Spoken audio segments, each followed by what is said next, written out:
Assalamualaikum warahmatullahi wabarakatuh. Bismillahirrahmanirrahim. Innal hamdalillah nahmaduhu wa nasta'inuhu wa nastahdihi wa nastaghfiruh. Wa na'udzu billahi min shururi anfusina wa min sayyiati a'malina. Man yahdihillahu fala mudilla lahu wa man yudlilhu fala hadiya lahu. أشهد أن لا إله إلا الله وحده لا شريك له وأشهد أن سيدنا محمدا عبده ورسوله اللهم صل وسلم وبارك على حبيبنا وسيدنا محمد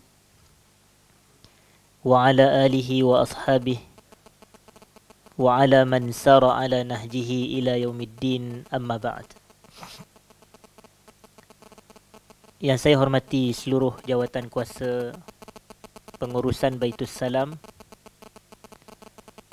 Seterusnya hadirin kaum mukminin, para pencinta ilmu yang dirahmati Allah sekalian. Pertama sekali kita rafakkan syukur kepada Allah Subhanahu wa taala kerana sekali lagi pada malam ini kita dapat bersama berkumpul bagi kita menyambung majlis pengajian bulanan kita menggunakan kitab ringkasan Zadul Ma'ad fi Hadi Khairil Ibad, ataupun ringkasan ini di dalam bahasa Arabnya disebut sebagai mukhtasar. Mukhtasar ni apa yang diringkaskan dan apa yang disingkatkan daripada kitab yang ditulis oleh Syamsuddin Ibnul Qayyim rahimahullah yang berjudul Zadul Ma'ad fi Hadi Khairil Ibad sallallahu alaihi wasallam. Dan pada malam ini, hadirin dan hadirat yang saya kasihi, kita akan sambung satu subtopik yang baru. Masih lagi berbaki berkenaan dengan petunjuk Nabi berkaitan dengan salat, dan disebutkan di dalam kitab kita ini, wa amma ad-du'a'u ba'da as-salami minas salah mustaqbil al-qiblah awil ma'mumin falam yakun zalika min hadihi sallallahu alaihi wasallam aslan. Di sini penulis nak menjelaskan tentang satu perbuatan yang masyhur dengan masyarakat kita, iaitu berdoa selepas salam. Pada kuliah yang lepas kita menceritakan bahawasanya antara tempat yang kita katakan ada 7 tempat yang Nabi berdoa di dalam salat, antaranya adalah sebelum salam ke selepas salam. Kita kata sebelum salam. Maknanya selepas tasyahud akhir, sebelum salam, kita ceritakan ada 7 tempat di dalam salat yang mana Nabi sallallahu alaihi wasallam berdoa pada tempat-tempat tersebut. Jadi di dalam kitab ni ada satu yang cuba disampaikan, iaitu berdoa selepas salam. Dan berdoa selepas salam ni, nama lain dia adalah berdoa selepas salat. Kerana salat ni tamat apabila kita memberi salam yang pertama. Betul tak? Jadi apabila kita selesai memberi salam, maknanya salat kita telah tamat dan salat kita telah selesai. Jadi apabila berdoa selepas salam, ia merujuk kepada doa selepas salat. Lalu dikatakan bahawasanya perbuatan berdoa selepas salam selesai daripada salat sambil menghadap kiblat, satu, ataupun menghadap ke arah makmum. Begitu. Dia ada 2 situasi. Sama ada kita berdoa selepas salat itu menghadap ke arah kiblat ataupun menghadap ke arah makmum. Maknanya boleh jadi imam selesai salat, dia berpaling ke belakang menghadap ke arah makmum instead of dia menghadap ke arah kiblat. Jadi bila dia beralih ke belakang menghadap ke arah makmum, dia pun tadah tangan berdoa kepada Allah.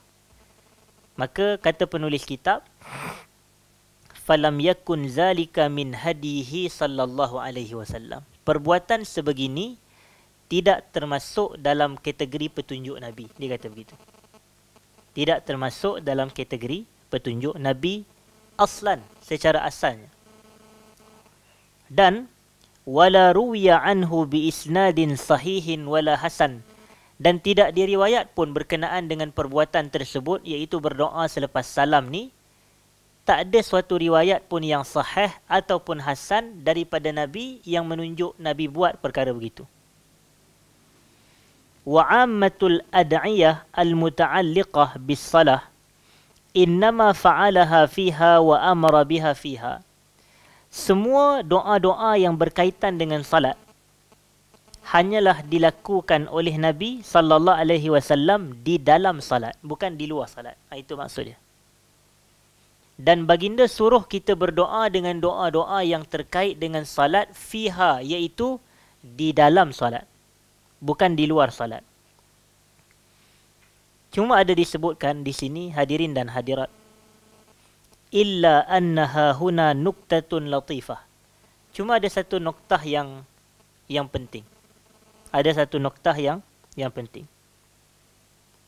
Apa dia? Wa huwa, iaitu annal musalliya idza faragha min salatihi, seseorang yang salat apabila dia telah selesai daripada melaksanakan salatnya, wa zakarallah, dan dia pun berzikrullah selepas salat, dengan zikir-zikir selepas salat, wa hallalahu, dia bertahlil selepas salat, wa sabbahahu, dia bertasbih selepas salat, wa hamidahu wa kabbarahu bil adhkaril masyru'ati aqibas salah, dia bertahmid kepada Allah, bertakbir kepada Allah dengan zikir-zikir yang disyariatkan untuk dibaca selepas salat. Ustuhibba lahu ay yusalliya 'ala an-nabiy sallallahu alaihi wasallam ba'da zalik. Maka dianjurkan untuk dirinya berselawat ke atas Nabi sallallahu alaihi wasallam selepas daripada itu. Dan selepas dia berselawat, kata penulis kitab, wa yad'u bima sya', dan dia pun berdoa dengan apa sahaja hajat yang dia kehendaki. Kita kan selepas daripada salat, kita ada apa yang disebut sebagai zikir-zikir selepas salat. Dan zikir-zikir selepas salat ini, kita katakan hadirin dan hadirat, dia mengandungi tasbih dengan sebutan subhanallah itu. Dan dia mengandungi takbir dengan sebutan Allahu Akbar. Dan dia mengandungi tahmid dengan sebutan Alhamdulillah. Dan ia mengandungi tahlil dengan sebutan La ilaha illallah. Jadi ini antara zikir-zikir yang disyariatkan selepas salat. Kemudian setelah kita berzikir dengan zikir-zikir ini, kita pun dituntut, dalam arti kata disunatkan. Disunatkan untuk berselawat ke atas Nabi sallallahu alaihi wasallam, dan selepas kita selawat itulah kita susuli selawat dengan doa kepada Allah. Dengan doa kepada Allah. Jadi orang yang ini, dia berdoa selepas salat ke atau dia berdoa selepas dia zikir-zikir selepas salat? Yang mana satu? Sebenarnya yang kedua. Maknanya bukan dia berdoa tu disebabkan dia selesai daripada salat. Tapi dia berdoa tu sebab dia telah berzikir dengan zikir selepas salat. Dan kita ini apabila kita telah berzikir dengan zikir selepas salat, kita disunatkan untuk berdoa. Begitu. Lalu dikatakan di sini, wa yakunu du'auhu aqiba hadhihi al-ibadati as-saniyah. Doa dia ini adalah sesudah daripada ibadat yang kedua. Apa ibadat yang kedua? Iaitu zikir selepas salat. Jadi doa dia adalah selepas zikir sesudah salat. La likaunihi duburus salah, bukan kerana doa tersebut dilakukan disebabkan selepas salat, tidak. فإن كل من ذكر الله وحمده وأثنى عليه وصلى على النبي صلى الله عليه وسلم استحب له الدعاء عقب ذلك. Kerana semua yang berzikir kepada Allah, iaitu setiap individu yang berzikir kepada Allah, bertahmid kepadanya dan berselawat ke atas Rasulullah sallallahu alaihi wasallam, maka dia disunatkan untuk berdoa selepas daripada itu. Dia disunatkan untuk berdoa selepas daripada itu, kama fi hadis Fadalah ibn Ubaid, sebagaimana yang diriwayatkan dalam hadis daripada seorang sahabat Nabi yang bernama Fadalah bin Ubaid. Fadalah bin Ubaid. Apa dia kata? Dia kata bahawasanya Rasulullah sallallahu alaihi wasallam bersabda, "Idza shalla ahadukum falyabda bihamdillahi wassana'i alaihi." Apabila salah seorang kamu itu berdoa, hendaklah dia memulakan doanya dengan memuji Allah, summa liyusalli 'alan nabi sallallahu alaihi wasallam, dan kemudian hendaklah dia berselawat ke atas Nabi sallallahu alaihi wasallam, summa liyad'u ba'du ma sya'. Kemudian selepas dia puji Allah, selepas dia selawat ke atas Nabi sallallahu alaihi wasallam, maka dia ni dianjurkan untuk apa? Berdoa dengan apa sahaja hajat yang dia inginkan. Begitu. Hadis riwayat Al-Imam At-Tirmizi. Hadis riwayat At-Tirmizi. Jadi itulah yang cuba disampaikan oleh penulis kitab kita ini. Cumanya hadirin sidang jemaah, adakah menjadi kesalahan kalau seseorang itu selepas dia bersalat, dia nak berdoa? Kita kata tidak menjadi kesalahan. Cuma adakah menjadi satu tabiat Nabi sallallahu alaihi wasallam lepas mayang je tak dah tangan berdoa? Yang ni yang dimaksudkan tidak ada riwayat tu. Ataupun berlakunya doa secara beramai-ramai, begitu. Yang tu pun tidak ada riwayat yang menunjukkan. Cuma yang ada adalah Nabi melazimi zikir selepas salat. Tapi ada tak daripada zikir-zikir selepas salat tu yang hakikatnya adalah doa juga? Jawapannya ada. Begitu. Adalah doa juga. Macam kalau kita zikir selepas salat, kita kata astaghfirullah, astaghfirullah, astaghfirullah. Itu adalah zikir istighfar. Tapi istighfar ni termasuk dalam kategori doa ke tidak? Kita kata istighfar ni adalah doa. Doa minta ampun daripada Allah Subhanahu wa taala atas dosa-dosa yang telah kita lakukan.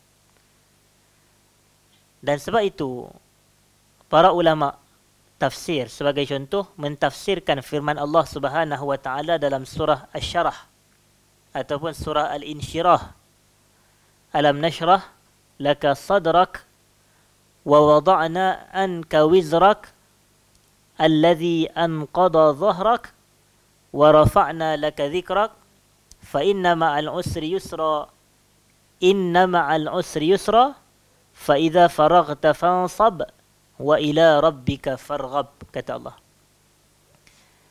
Dan adanya ayat fa idza faraghta fansab. Apa makna fa idza faraghta fansab? Maka ditafsirkan oleh sepupu Nabi sallallahu alaihi wasallam, iaitu Ibnu Abbas radhiyallahu anhuma. Ibnu Abbas ni kalau tafsiran beliau ke atas ayat Quran, kedudukannya tinggi. Kedudukannya tinggi. Iaitu tafsiran Ibnu Abbas terhadap Al-Quran. Jadi Ibnu Abbas menafsirkan firman Allah fa iza faraghta fansab. Dia kata iza faraghta minas salatil maktubah fansab fid du'a. Terjemahannya, apabila kamu telah selesai daripada melaksanakan salat fardu, maka bersungguhlah kamu dalam berdoa. Tampak. Jadi doa di situ merujuk kepada selepas salat ke tidak? Ia merujuk kepada selepas salat. Kerana jelas Ibnu Abbas kata fa idza faraghta minas salatil maktubah. Apabila kamu telah selesai daripada melakukan salat fardu, fansab fid du'a. Maka bersungguhlah kamu dalam berdoa. Jadi itu antara pandangan yang menunjukkan bahawasanya tidak salah itu untuk kita ini berdoa selepas salat. Cuma kadang-kadang yang menjadi titik perbezaan pandangan dalam kalangan kita ini adalah bukan pada isu doa, tapi isu doa dengan bentuk beramai-ramai itu. Adakah itu yang dianjurkan dan dilakukan oleh Nabi sallallahu alaihi wasallam ataupun tidak? Tapi kalau setiap kita masing-masing selepas salat dia pun astaghfirullah secara bersendirian, kerana zikir selepas salat adalah ibadah individu, bukan ibadah jama'i. Dia ibadah individu. Maknanya apa? Setiap orang yang salat dia dituntut untuk berzikir dengan diri dia sendiri. Itu maksud dia. Jadi setiap kita kena sebut astaghfirullah, astaghfirullah, astaghfirullah. Allahumma antas salam wa minkas salam. Sekian dan sekian. Zikir selepas salat. Dan disebutkan di sini sebuah hadis yang menunjukkan anjuran kita berdoa kepada Allah selepas kita puji Allah dan selawat ke atas Nabi sallallahu alaihi wasallam. Dan hadis Fadalah bin Ubaid ini juga menjadi sandaran dan menjadi dalil bahawasanya kita ini sebelum kita nak meminta sesuatu hajat daripada Allah, kita dituntut untuk memulakan permintaan tersebut, doa tersebut dengan memuji Allah dan selawat ke atas Nabi sallallahu alaihi wasallam.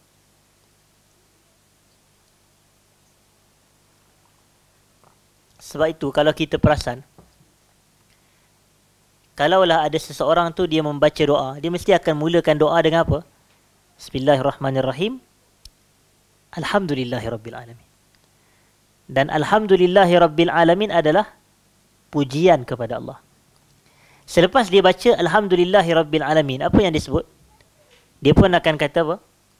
Wassalatu wassalamu ala asyrafil anbiya'i wal mursalin. Selawat dan salam kepada Nabi yang paling mulia. Jadi itulah yang dimaksudkan daripada hadis ni. Hadis tu secara teori. Tapi praktikalnya bila kita nak berdoa, alhamdulillah wassalatu wassalam ala rasulillah, contoh. Jadi ini yang kita kena jadikan sebagai kelaziman dalam setiap doa kita ini. Yang ambil mudah contohnya adalah kalau kita masuk masjid dan keluar daripada masjid. Masuk masjid ada doa dan keluar daripada masjid pun ada doa. Jadi kita ni disunatkan contohnya nak doa masuk masjid ni apa dia? Allahumma ftahli abwaba rahmatik. Dan keluar daripada masjid, Allahumma inni as'aluka min fadlik. Tapi itu doa. Tapi apa yang Nabi ajar daripada hadis Fadalah bin Ubaid ni, nak doa, mulakan doa dengan puji Allah dan selawat. Jadi kita pun dari sudut praktikalnya, kita nak masuk masjid, kita kata bismillah, alhamdulillah, wassalatu wassalamu ala rasulillah. Allahumma ftahli abwaba rahmatik. Begitu. Dan orang tanya, ada tak sandaran? Ni dalilnya. Hadis ni, hadis Fadalah bin Ubaid. Jadi, begitulah dengan ketika kita nak keluar daripada masjid, bismillah, alhamdulillah, wassalatu wassalam ala rasulillah. Allahumma inni as'aluka min fadli. Begitu. Jadi sebelum nak doa, mulakan doa dengan puji Allah dan selawat ke atas Rasulullah sallallahu alaihi wasallam. Selesai perbahasan tersebut berkait dengan doa selepas salat. Dalam bahasa yang mudah, kalau orang tanya, adakah sabit riwayat yang menunjukkan Nabi SAW melazimi berdoa selepas salat dalam erti kata menghadap kiblat atau menghadap makmum? Kita kata tidak. Tapi secara individu, adakah salah untuk kita berdoa selepas salat? Tidak salah. Bahkan kedua-duanya ada sandarannya. Bahkan banyak zikir-zikir yang kita katakan, contoh Allahumma a'inni ala zikrika wa syukrika wa husni ibadatik tu, sabit juga riwayat ianya dibaca selepas salat. Ia dibaca selepas salat. Baik. Kemudian kita nak pergi kepada topik yang berikutnya, hadirin dan hadirat. Summa kana sallallahu alaihi wasallam yusallimu an yaminih. Sebagai penutup bagi salat, kemudian Nabi sallallahu alaihi wasallam memberi salam ke arah kanan Nabi. Begitu. Maknanya assalamualaikum warahmatullahi. Itu makna memberi salam ke arah kanan. Memberi salam ke arah kanan. Dengan lafaznya, kata penulis kitab, Assalamualaikum warahmatullah. Assalamualaikum warahmatullah.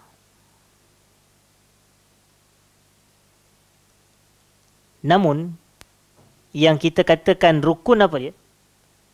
Rukun adalah ucapan salam yang pertama.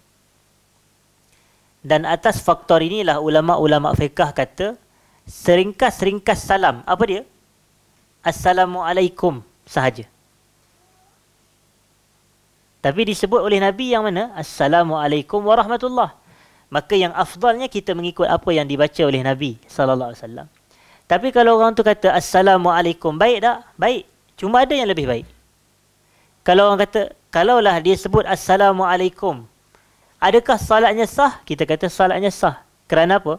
Kerana seringkas-ringkas salam adalah Assalamualaikum. Macam kita lah nak bagi greeting kepada sesama kita. Kita cakap Assalamualaikum warahmatullahi ke? Assalamualaikum. Macam tu.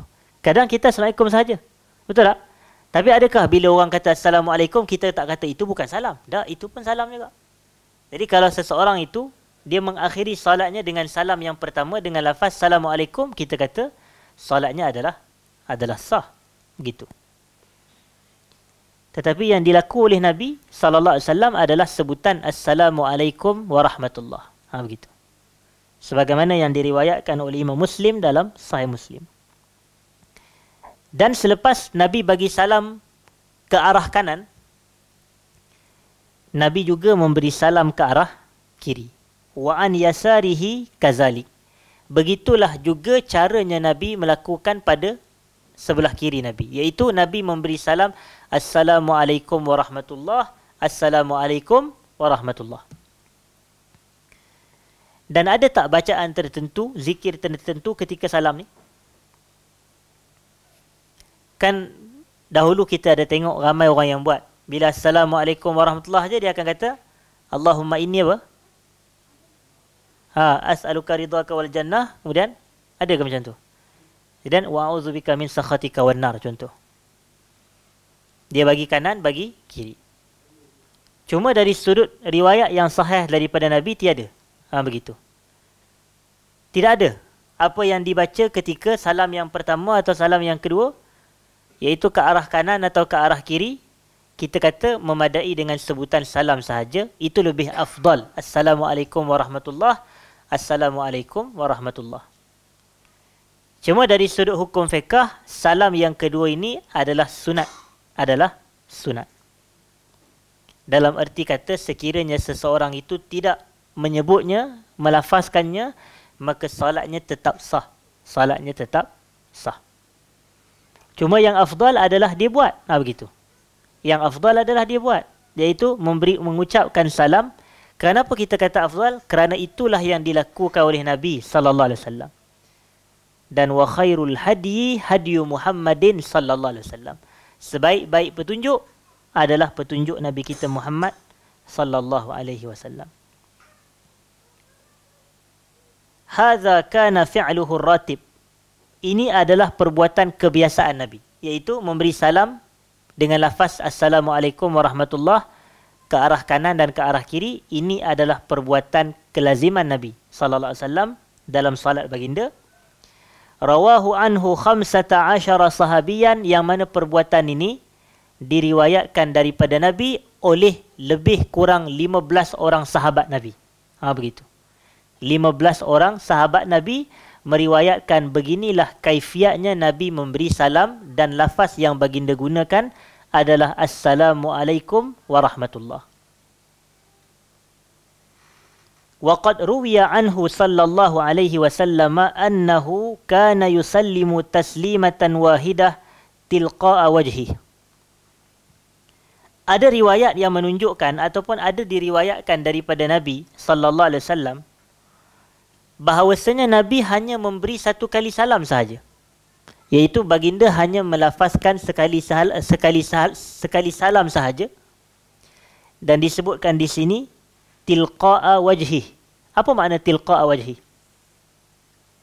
Tilqa'a wajhi ini Nabi memandang ke arah hadapan. Nabi memandang ke arah hadapan. maknanya Assalamualaikum warahmatullahi, wajah Nabi mengarah ke depan. Itu maksud tilqa wajhi. Assalamualaikum warahmatullahi. Tidak ke kanan, tidak ke kiri. Jadi apabila Assalamualaikum warahmatullahi, selesai. Itu je. Dia tidak ke kanan, tidak ke kiri. Tetapi kata penulis kitab, walakin lam yasbut anhu zalika min wajhin sahih. Tidak ada riwayat yang sahih yang sabit menunjukkan kepada hal tersebut. Ada riwayat betul, tapi macam kita jelas. Adakah semua yang kita katakan ada riwayat tu itu betul? Tak semestinya. Kerana ada riwayat satu isu. Riwayat sahih ke tidak sahih, isu yang kedua. Itu yang kita kena jelas. Yang ni yang kadang-kadang ada sebahagian orang, sikit-sikit ada dalam kitab, ada dalam kitab, ada dalam kitab. Itu je hujah dia. Tapi isunya bukan ada dalam kitab ataupun tidak ada dalam kitab. Tapi isunya adalah apa? Adalah tepat ke tidak tepat perkara tersebut. Begitu. Sebab kalau kita nak melihat kepada apa yang ada dalam kitab, memang kita akan jumpa banyak benda-benda yang ada dalam kitab. Antaranya sebagai contoh, kalau seseorang tu melakukan perbuatan sekian dan sekian ni, rezeki dia sempit, dia akan jatuh miskin. Itu. Antaranya, tidur dalam keadaan tanpa seorak benang. Itu. Ada dalam kitab. Mana kalau dia tidur tak pakai apa-apa, miskin dia. Allah kita kata. Miskin, boleh jadi miskin. Kalau orang tu rasa dia miskin, tak pasal-pasal orang kantoi lah dia. Tapi rupanya, tapi kalau orang kata, ada dalam kitab. Kita kata ada dalam kitab. Kitab apa tak agak-agak? Kitab Ta'limul Muta'allim. Tariqat Ta'allum oleh Al-Imam Az-Zarnuji. Burhanuddin Az-Zarnuji. Ta'limul Muta'allim ni, kalau kita biasa dengar, dalam bahasa Melayunya dipanggil pelita apa? Pelita penuntut. Biasa dengar tak kitab pelita penuntut yang diajarkan di pondok-pondok tu? Itu. Memang ada dalam kitab. Dia adalah terjemahan daripada kitab Ta'limul Muta'allim. Yang mana secara asas Ta'limul Muta'allim ni kitab yang baik. Itu. Kitab yang baik nak bicara berkenaan dengan ciri-ciri menuntut ilmu. Ciri-ciri menuntut ilmu. Tetapi ada dalam kitab perkara-perkara sebegitu. Jadi kita katakan, adakah bermudahan sahaja kita menerimanya? Tidak. Ini yang kita katakan, kita ni bila kita belajar, kita kena ada kritis. Itu. Kita kena kritis. Tidak telan bulat-bulat dan tidak terima secara sembrono. Terima bulat-bulat, bahaya. Tapi sebaliknya kita diajar untuk kita ini membuat penilaian. Begitu. Membuat penilaian. Macam tu juga dengan saya baca dalam sebuah kitab. Apatah nama kitab tu? Tapi saya ingat saya beli masa pesta buku baru-baru ni. Tak adalah baru-baru, bulan 5 itu kan pesta buku. Ya ke bulan 5? Saya bulan berapa tah saya pun tak ingat. Bulan 5 tak? Kalau tak silap lah. Jadi waktu pesta buku lah mudahnya. Jadi saya beli satu buku tu. Dan penulisnya ialah dari kalangan ulama Yaman. Dari kalangan ulama Yaman.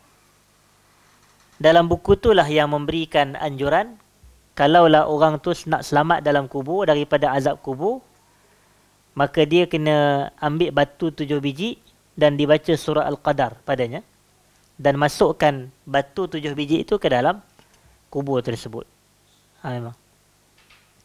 Dulu pun viral juga dalam 2016 ke 2017 dulu isu tanah kubur ni. Bukan yang cerita tanah kubur tu. Tok Adi tu cerita lain. Tapi yang ni isu masukkan batu dalam kubur dan dibaca dengan surah Inna anzalnahu fi lailatul qadar. Baca surah Al-Qadar. Daripada sudut orang kita, kalau dia kata, oh ni ada dalam kitab. Macam tu.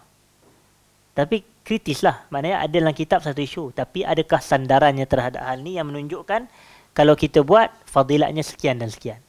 Begitu.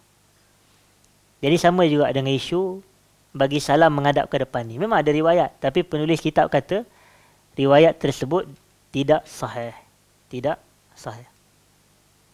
Selesai kepada perbahasan tersebut. Kemudian kita nak pergi kepada perbahasan yang berikutnya, hadirin dan hadirat yang saya muliakan. Masih lagi berkait dengan solat. Faslun fi haddihi sallallahu alaihi wasallam fi du'aihi fi salati.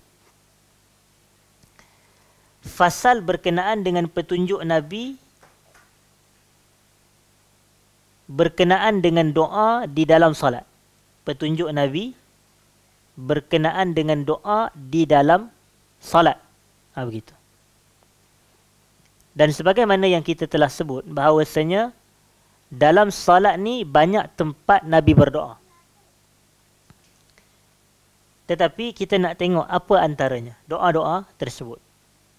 Wa kana sallallahu alaihi wasallam yad'u fi salatihi fayaqul. Nabi ni berdoa di dalam salat baginda dan baginda membaca, iaitu doa yang baginda baca adalah Allahumma inni a'udzu bika min azabil qabr wa a'udzu bika min fitnatil masiihid dajjal wa a'udzu bika min fitnatil mahya wal mamat. Allahumma inni a'udzu bika minal maghrami wal ma'tham. Minal maghram wal ma'tham. Dalam sebahagian riwayat minal ma'thami wal maghram. Dia macam terbalik. Tapi ini standard, ini biasa berlaku dalam periwayatan hadis. Dan terjemahannya doa ni adalah doa Nabi meminta perlindungan Allah Taala daripada 4 perkara. Cuma tak disebutkan tempatnya di mana di sini.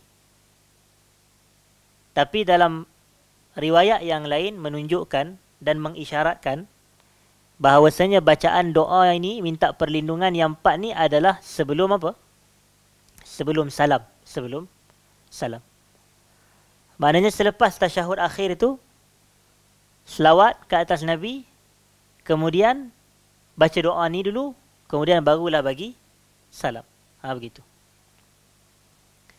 Dia macam contoh kalau kita baca selawat Ibrahimiyah. Kita kata Allahumma salli ala Muhammad wa ala ali Muhammad kama sallaita ala Ibrahim wa ala ali Ibrahim fil alamin innaka Hamidum Majid wa barik ala Muhammad wa ala ali Muhammad kama barakta ala Ibrahim wa ala ali Ibrahim fil alamin innaka Hamidum Majid. Sepatutnya orang bagi salam. Tapi kita hold dulu dan diisi ruang tersebut dengan doa yang ni. Allahumma inni a'udzu bika min azabil qabr. Terjemahannya apa? Ya Allah, aku mohon perlindungan daripadamu ataupun aku memohon perlindunganmu daripada azab kubur. Daripada azab kubur. Sebenarnya, bila sahih hadis ni, maka inilah dalil wujudnya azab kubur. Kerana apa? Kerana Nabi SAW yang meminta perlindungan Allah Ta'ala daripada azab kubur. Dan azab kubur ini dia benda gaib. Dan Nabi kita SAW tidak mengetahui perkara gaib. Tetapi apabila Nabi menyebut berkenaan dengan perkara gaib, itu adalah ilmu Nabi yang dapat daripada Allah Subhanahu wa Ta'ala. Kerana apa? Kerana Allah sebut dalam surah An-Najmi, وَمَا يَمْتِقُ عَنِ الْهَوَى إِنْ هُوَ إِلَّا وَحْيُ يُوحَى. Nabi ini tidak bercakap mengikut hawa nafsu. Melainkan apa yang baginda cakap adalah wahyu. Wahyu ni datang daripada siapa dia? Daripada Allah. Dituju dan diutus kepada Nabi SAW. Maka Allah yang memberitahu akan kebenaran dan kewujudan azab kubur. Itu dan ini kerana apa? Kerana itu adalah perkara-perkara ghaib. Perkara-perkara ghaib. Sebab apa kita sebut hal ini? Kenapa saya selitkan perbahasan tentang ini? Kerana dalam kalangan masyarakat di negara kita ini, ada golongan yang menolak kewujudan azab kubur. Dia menolak kewujudan azab kubur. Dulu kalau tuan-tuan perasan, ada satu majalah yang terkenal. Majalah apa? Mastika tu itu lain. Ini majalah nama dia Al-Islam. Pernah dengar majalah Al-Islam? Al-Islam, kalau kita yang kebelakangan ni, majalah Solusi kan. Sebelum tu majalah I. Ada tak majalah I? Famous juga tu. Majalah I. Majalah You tak ada kot. Mastika tu. Tapi yang tu kita kata majalah Al-Islam, maknanya yang genre dia adalah Islamik. Ini majalah Ai, Solusi dan juga Al-Islam ni. Jadi dalam Al-Islam tu dia ada banyak pandangan yang agak kontroversi sedikit. Sebab itu sekarang dah tak ada dah majalah tu setahu saya. Dia ada kaitan dengan saudara Astora Jabat, majalah tu. Jadi sebab tu dia agak, isi-isi kandungan dia agak kontroversi. Dan antara yang pernah dibahas adalah isu azab kubur. Isu azab kubur. Jadi kita tahu bahawasanya kadang mereka ni perbicaraan azab kubur ni sabit dengan hadis mutawatir ke, hadis ahad ke, adakah hadis ahad boleh digunakan sebagai sandaran dalam isu akidah, begitu. Ini antara topik-topik perbahasan. Kemudian mula-mula nampak ilmiah, tapi lama kelamaan dia mula masuk logik akal dia. Dia kata kalau kita ni mati dalam kapal terbang meletup, bila masuk kuburnya? Jadi tak ada azab kubur. Kalau orang dulu-dulu pergi haji, naik kapal, jadi pertengahan jalan dalam atas laut, mati, maka dicampakkan dalam laut. Mana ada azab kubur? Azab laut adalah. Jadi nampak dia punya logik-logik akal dia. Tapi sebenarnya bila kita katakan dalam hal ni, hakikatnya yang memberitahu kita ni tentang kewujudan azab kubur adalah Nabi sallallahu alaihi wasallam. Ini antara doanya, Allahumma inni a'udzubika min azabil qabr. Ya Allah, aku mohon perlindunganmu daripada azab kubur. Dan banyak lagi riwayat-riwayat sebenarnya yang menguatkan kewujudan azab kubur ni. Antaranya dalam surah Taha itu yang mana Allah kata, wa man a'rada an zikri fa inna lahu ma'isyatan danka. Sesiapa yang berpaling daripada zikir kepadaku, buat dirinya kehidupan yang sempit. Lalu ulama-ulama tafsir, kalau kita lihat dalam tafsir At-Tabari dan seumpamanya, kita akan jumpa kenyataan kehidupan yang sempit adalah azab kubur. Azab kubur. Jadi ini antara pandangan-pandangan para ulama yang menggunakan nas, sandaran dan seumpamanya. Dan begitu juga dengan hadis pacak pelepah tamar tu. Bahawasanya hadis tersebut juga hakikatnya adalah menceritakan tentang kewujudan azab kubur.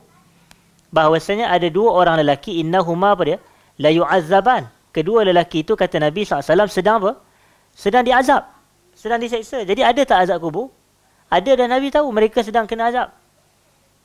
Kemudian Nabi kata, amma ahaduhuma kana yamshi bin namimah. Salah seorang daripada penghuni kubur yang kena azab tu, dia ni berjalan dengan mengadu domba. Mengadu domba ni maknanya suka gosip, suka memfitnah, ataupun dia jadi batu api. Itu perangai macam tu, batu api. Dia pergi dekat A, dia melaga-lagakan tentang B. Dia pergi dekat B, dia cerita tentang A macam-macam. Akhirnya A dan B berbalah dan bergaduh. Itu nama dia namimah. Dan menyebabkan pelaku dia kena azab. Bukan di neraka, dalam kubur lagi dah kena azab. Kemudian yang keduanya adalah lelaki yang tidak membersihkan kemaluannya selepas dia buang air kencing. Maknanya selepas dia buang air kecil, dia kencing, dia tak bersihkan kemaluan dia, maka dia pun kena azab juga dalam kubur. Itu antara dalil yang menunjuk bahawasanya wujudnya azab kubur. Jadi ini sebenarnya kita kena jelas dalam hal ni, bahawasanya kita kena beriman dengan azab kubur, dan berimannya kita dengan azab kubur adalah cabang daripada berimannya kita dengan perkara gaib. Beriman dengan perkara gaib. Baik. Kemudian hadirin dan hadirat, antara doa Nabi sallallahu alaihi wasallam, wa a'udzubika min fitnatil masihid dajjal. Aku mohon perlindunganmu ya Allah daripada fitnah al-masih ad-dajjal. Al-masih ad-dajjal. Dan satu lagi manusia hamba Allah yang digelar sebagai al-masih adalah siapa dia? Nabi Isa. Yang kita katakan Nabi Isa al-masih. Tapi dajjal pun al-masih dajjal juga. Jadi dahulu kita pernah sebutkan perbezaan di antara dua al-masih ini. Bahawasanya al-masih bagi Nabi Isa adalah Nabi Isa ni memadamkan kekufuran. Itu makna dia. Nabi Isa alaihi salam ni digelar sebagai al-masih kerana dia menghapus dan memadamkan kekufuran. Manakala dajjal ini, kenapa dia digelar sebagai al-masih dajjal? Kerana salah satu matanya buta. Jadi kita kata begitu. Iaitu dipadam. Maknanya matanya buta. Itu maksud. Jadi bila mata buta ni, dia ni dipadamkan mata dia. Dia dihilangkan fungsi mata dia. Itu namanya Al-Masih. Jangan kita ingat Al-Masih Dajjal dengan Isa Al-Masih ni adik-beradik ke? Sebab ada nama Al-Masih. Tak. Tapi dua Al-Masih perkataan sama tetapi maksud dan hakikatnya berbeza. Dan ini pun Nabi minta perlindungan Allah Ta'ala juga. Tapi Nabi ni kita kena tahu. Yang Nabi ni dia bukan semata doa, tapi Nabi buat juga usaha. Iaitu kadang-kadang kita ni doa je tapi usaha tak. Doa nak kaya, tapi kerja malah. Contoh. Macam mana nak kaya? Nak cari duit malah. Macam-macam alasan. Sedap tidur lah, musim hujan lah. Katil empuk lah, tilam sedap, Allah. Tapi kita banyak alasan. Tapi Nabi SAW, dia doa minta perlindungan tu dibuat. Tapi banyak usaha Nabi yang lain untuk menyelamatkan diri daripada Dajjal. Fitnah Dajjal. Dan antara yang dilakukan adalah baginda SAW membaca surah Al-Kahfi. Membaca surah Al-Kahfi itu. Secara khususnya 10 yang pertama dan 10 yang terakhir. 10 ayat pertama dan 10 ayat yang terakhir. Kerana fadilatnya usima minad Dajjal. Siapa yang membaca 10 ayat pertama daripada surah Al-Kahfi, dia akan dipelihara dan dijaga oleh Allah Ta'ala daripada fitnah Dajjal. Jadi sebab tu kita kena lazimi bacaan surah Al-Kahfi ini dan juga hafalan berkenaan 10 yang pertama dan 10 yang terakhir. Adapun nak dapat fadilat hari Jumaat dan malam Jumaat, dia kena baca surah Al-Kahfi secara keseluruhan. Tak boleh 10 ayat pertama je. Tak boleh. Dia tak dapat fadilat tersebut. Semua nak mudah je tak. Tapi dia kena baca 110 ayat. Baru dia dapat fadilat bacaan surah Al-Kahfi pada hari Jumaat. Sama ada malam Jumaat atau siang hari Jumaat. Kalau malam Jumaat dah bermula dah apabila masuk maghrib tadi. Dan malam Jumaat akan tamat apabila masuk waktu subuh sebentar nanti. Dan masuknya waktu subuh bermulanya siang Jumaat. Dan masuk maghrib petang esok tamatnya siang hari Jumaat.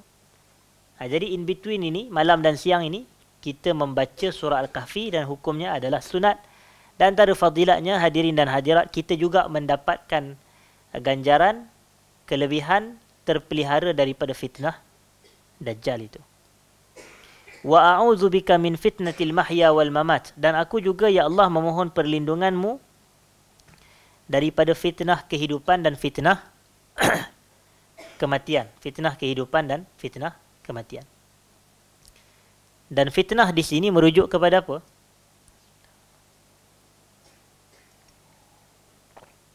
Fitnah di sini merujuk kepada ujian. Merujuk kepada ujian. Maknanya kita mohon perlindungan Allah daripada ujian kehidupan dan ujian kematian. Dan kita tahu bahawasanya dalam hidup kita ini, kita akan berdepan dengan ujian. Allazi khalaqal mauta wal hayata liyabluwakum ayyukum ahsanu amala wa huwal azizul ghafur. Dialah Tuhan yang menciptakan mati dan hidup untuk dia menguji kamu siapakah dari kalangan kamu yang paling baik amalan dia. Jadi Allah kata allazi khalaqal mauta, dia ciptakan mati dan hidup untuk dia uji. Jadi maknanya ada tak ujian kematian? Ada. Ada tak ujian kehidupan? Ada. Dalam ayat yang lain Allah Ta'ala kata apa? Wa nabluukum bisyarri wal khairi fitnah. Kami akan menguji kamu dengan keburukan dan kebaikan sebagai suatu fitnah, sebagai suatu ujian. Dalam ayat yang lain Allah kata apa? Wa balawnahum bil hasanati was sayyiat. Kami akan uji kamu dengan kebaikan dan keburukan. Itu. Itu hakikat kehidupan kita ini. Sebab itu hadirin dan hadirat, tidak ada dalam kalangan kita ni yang sepanjang dia hidup sehingga ke hari ini, hidup dia susah aja. Ada ke? Tak ada. Takkan tak pernah rasa senang. Takkan tak pernah rasa gembira. Takkan tak pernah rasa seronok. Dia mesti akan ada waktu yang dia rasa tenang dan senang dan rasa gembira. Dan tidak ada juga orang yang dari kalangan kita ni yang 30 tahun hidup, 40 tahun hidup, 50, 60 tahun hidup. Hidup dia rasa susah sahaja. Itu pun tak ada juga. Tak ada yang ada rasa susah sepanjang masa dan tak ada yang rasa gembira sepanjang masa. Mungkin kalau dia gembira sepanjang masa ni, dia ditempatkan di hospital gembira kot. Kalau adalah hospital bahagia, hospital gembira. Jadi sebab dia gembira sepanjang masa. Tapi itu hakikat normal manusia ni, dia akan ada rasa senang dan dia akan rasa susah. Kerana dia akan diuji dengan dua ujian tersebut. Jadi itulah yang Nabi SAW minta perlindungan ni daripada ujian kehidupan dan ujian kematian. Bukan maksudnya kita ni tak boleh diuji tak. Diuji satu isu. Tapi kita khawatir kadang-kadang ujian tu menyebabkan kita gagal nak kawal diri kita. Contoh, ada orang diuji dengan harta yang banyak. Dia gagal kawal, harta dia bawa dia kepada neraka Allah. Ada juga. Itulah makna dia fitnah tu. Tu yang kita minta perlindungan tu. Dan ada orang diuji dengan sakit. Bila dia sakit, dia tak sabar, dia marah kepada Allah, dia memusuh kepada Allah. Akhirnya boleh jadi dia mati dalam kufur. Boleh jadi. Jadi sebab itu kita minta perlindungan Allah Ta'ala daripada fitnah kematian dan kehidupan. Maknanya bukan hidup ni tak kena uji, kena. Tapi takut kita ni gagal dalam mengawal ujian tersebut. Mengawal diri kita ini semasa menghadapi ujian. Kemudian Allah Ta'ala ni, sudah Nabi SAW berdoa, Allahumma inni a'udzubika minal maghrami wal ma'tham, atau al-ma'thami wal maghram. Iaitu doa berkenaan dengan jauhkan diri daripada hutang kepada orang lain. Dalam arti kata, supaya diri kita ini tidak diikat dengan belenggu hutang. Itu. Dan ini adalah 4 doa yang dibaca oleh Nabi SAW dan para ulama mengatakan ia dibaca sebelum salam.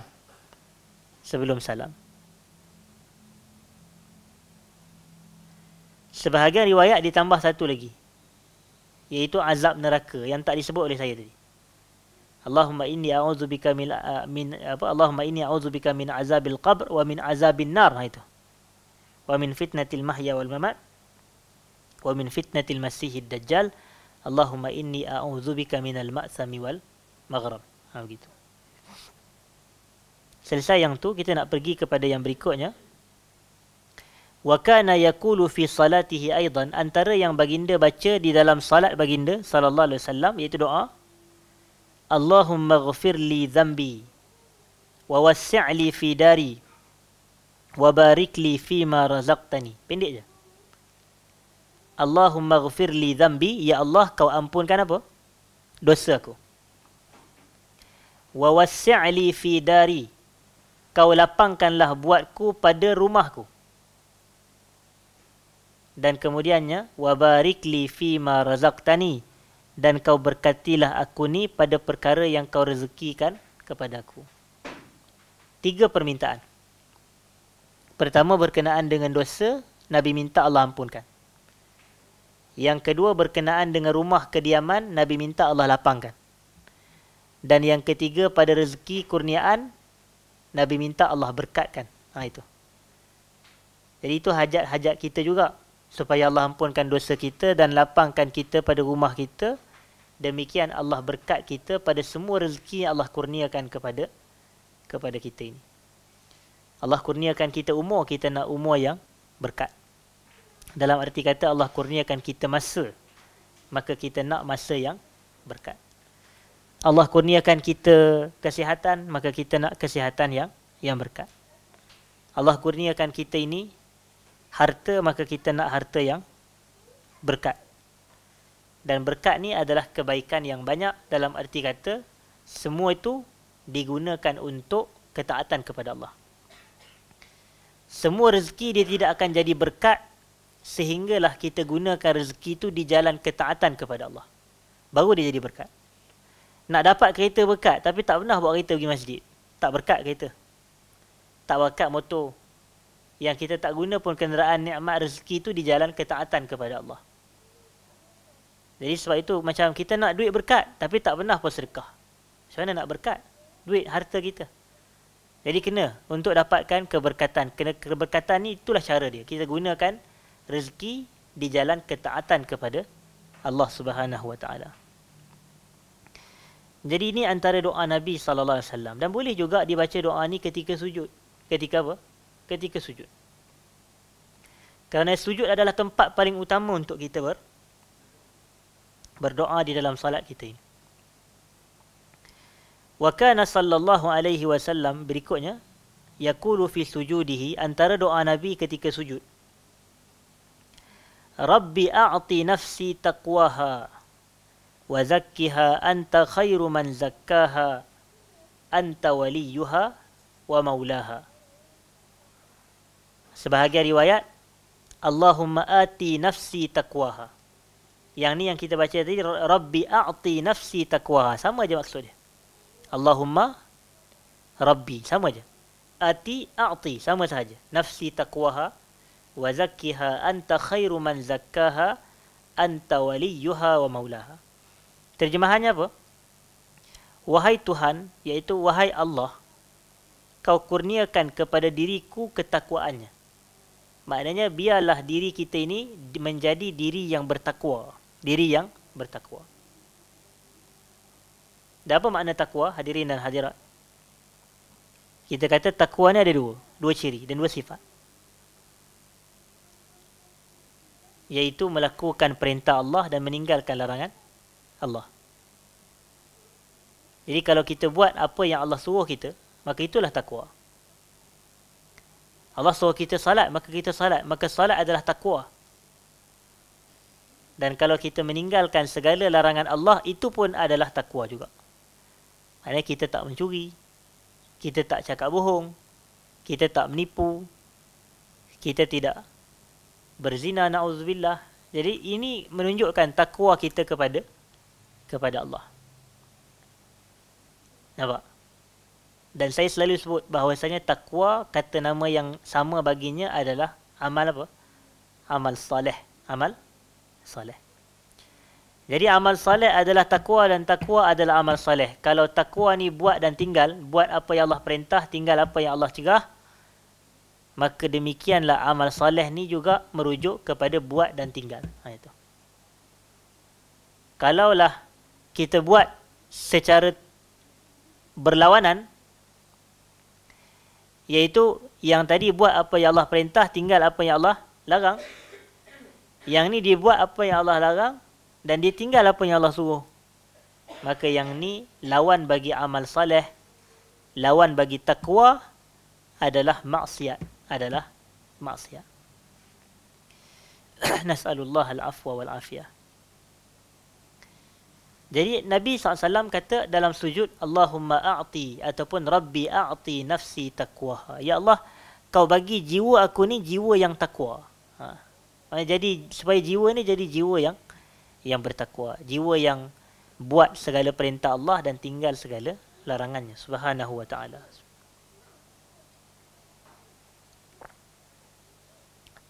Dan kemudian, wa zakkiha anta khairu man zakkaha. Kau bersihkanlah jiwaku ya Allah. Bersihkan jiwa.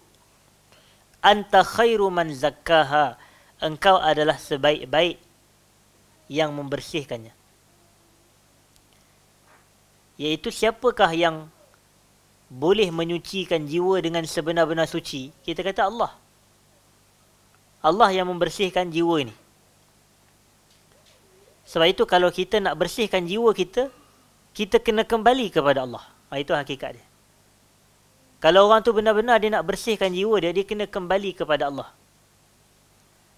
Apa kata Allah? Qad aflaha man tazakka wa zakara asma rabbih fasalla. Maknanya dalam satu terjemahan, telah berjayalah orang yang membersihkan dirinya. Wa zakara asma rabbih fasalla, dia zikir, dia sebut nama Allah, nama Tuhannya, lalu dia pun mendirikan salat. Dan kemudian Allah kata apa? Qad aflaha man zakkaha. Itu tadi. Wa qad khaba man dassaha. Berjayalah orang yang membersihkan jiwa dia, nafsu dia, diri dia. Wa qad khaba man dassaha. Rugilah, binasalah orang yang merosakkan jiwa dia, diri dia. Begitu. anta waliyuha wa maulaha, dan engkau adalah Tuhan yang menjaga dan memelihara jiwa ini. Anta waliyuha wa maulaha. Dan wali ni adalah penjaga. Macam kita kata wali nikah bagi anak perempuan adalah bapa dia ataupun datuk dia, belayah. Ini wali mujbir. Kenapa nama dia wali? Wali ni jaga. Itu maksud dia. Di bawah jagaan dia. Jadi bila nak baca doa ni dalam sujud, Allahumma ati nafsi taqwaha wa zakkiha anta khairu man zakkaha anta waliyuha wa maulaha. Ataupun hadis yang kita baca, Rabbi a'ti nafsi taqwaha wa zakkiha anta khairu man zakkaha anta waliyuha maulaha. Hadis riwayat Imam Muslim. Hadis riwayat Muslim. Kemudian kata penulis kitab, وَقَدْ تَقَدَّمَ ذِكْرُ بَعْضِ مَا كَانَ يَقُولُ فِي رُكُوعِهِ وَسُجُودِهِ وَجُلُوسِهِ وَاعْتِدَالِهِ فِي الرُّكُوعِ. Dan kita telah sebutkan sebelum ini beberapa bacaan-bacaan doa yang dibaca oleh Nabi ketika rukuk, ketika sujud, ketika duduk di antara dua sujud, serta ketika i'tidal Nabi SAW. Jadi semua tu kita telah sebutkan apa yang Nabi baca ketika rukuk, ketika i'tidal, ketika sujud, dan juga ketika duduk di antara dua sujud. Jadi yang ni yang disebutkan oleh, yang kita sebutkan 3 doa ni adalah doa yang belum disebutkan sebelum ni. Itu maksud dia. Doa yang belum disebut sebelum ini. Iaitu yang kita kata tadi, Allahumma inni a'udzubika min azabil qabr itu, dan juga Allahumma ghfir li dhanbi wa wassi'li fi dari wa barik li fi ma razaqtani, dan juga Rabbi a'ti nafsi taqwaha wa zakkiha anta khairu man zakkaha anta waliyuha wa maulaha. Dan semua ni Nabi SAW baca di mana? Di dalam salat. Gitu. Jadi sama ada sebelum salam ke dalam salat juga, sama ada dalam sujud ke dalam salat juga. Nampak? Dan yang terakhir kata Nabi SAW, saya minta maaf, kata penulis kitab, wal mahfuz fi ad'iyatihi sallallahu alaihi wasallam fi salati kulliha bilafzil ifrad. Terjemahannya, riwayat-riwayat yang mahfuz. Apa makna mahfuz? Yang terpelihara. Riwayat-riwayat yang terpelihara, maknanya yang sahih lah, yang sabit daripada Nabi sallallahu alaihi wasallam. Semua doa yang Nabi baca dalam salat dibaca dengan lafaz tunggal, lafaz ifrad. Lafaz tunggal ni, tengok, Nabi tak kata Allahumma a'tina ataupun Rabbi a'tina tu, ataupun Rabbi a'ti nafsina atau nufusina. Nabi tak kata begitu. Nabi tak kata Allahumma ghfir lana dhunubana wa wassi' lana fi darina wa barik lana fi ma razaqtana. Tapi riwayat tu yang sampai kepada kita, Nabi baca riwayat dengan lafaz apa? Tunggal ke lafaz jamak? Lafaz tunggal. Allahumma ghfir li. Nabi tak kata Allahumma ghfir lana, Allahumma ghfir li. Jadi maknanya kalau kita nak baca dalam salat, yang utamanya adalah kita baca doa tu dengan lafaz tunggal juga. Tengok macam yang Nabi kata dalam doa iftitah tu, Allahumma ba'id baini wa baina khatayaya kama ba'adta bainal masyriqi wal maghrib. Doa Nabi ketika sujud, Allahumma ghfir li dhanbi kullahu diqahu wa jillahu wa awalahu wa akhirah wa sirrahu ala niyatah. Nabi ajar kepada Abu Bakar untuk baca doa dalam sujud, Allahumma inni zalamtu nafsi zulman kathira. Nampak? Semua tu diri aku. Kemudian Nabi SAW baca doa ketika sujud sebagaimana riwayat Aisyah, Allahumma inni a'udzu biridhaka min sakhatik wa bimu'afatika min uqubatik wa a'udzu bika minka la uhsi sana'an 'alaika anta kama asnaita 'ala nafsi. Kemudian Nabi ajar doa kepada Muaz bin Jabal, la tad'anna fi duburi kulli salatin min an taqul Allahumma a'inni ka'inna. Allahumma a'inni 'ala zikrika wa syukrika wa husni ibadati. Tengok, semua tu dengan lafaz tunggal. Mana itu lebih afdal untuk kita ini baca di dalam salat kita. Dan banyak lagi lafaz-lafaz yang lain. Seperti contoh Rabbighfirli warhamni wajburni warzuqni wahdini wa'afini, zikir ketika duduk di antara dua sujud. Itu semuanya menunjukkan apa dia? Menunjukkan yang sabit, yang sahih, yang sampai kepada kita daripada riwayat-riwayat yang terpelihara, bahawasanya semua doa Nabi SAW di dalam salat baginda ini datang dengan lafaz tunggal. Begitu. Tidak dengan lafaz plural atau jamak atau kata banyak, tetapi sebaliknya datang dengan lafaz tunggal. Wallahu ta'ala a'la wa a'lam. Jadi di dalam ni dia ada satu lagi perbahasan fasal yang berikutnya, iaitu faslun fi hadihi sallallahu alaihi wasallam fi mura'ati ahwalil ma'mumin. Fasal berkenaan dengan petunjuk Nabi dalam meraihkan keadaan makmum-makmum di dalam solat berjamaah.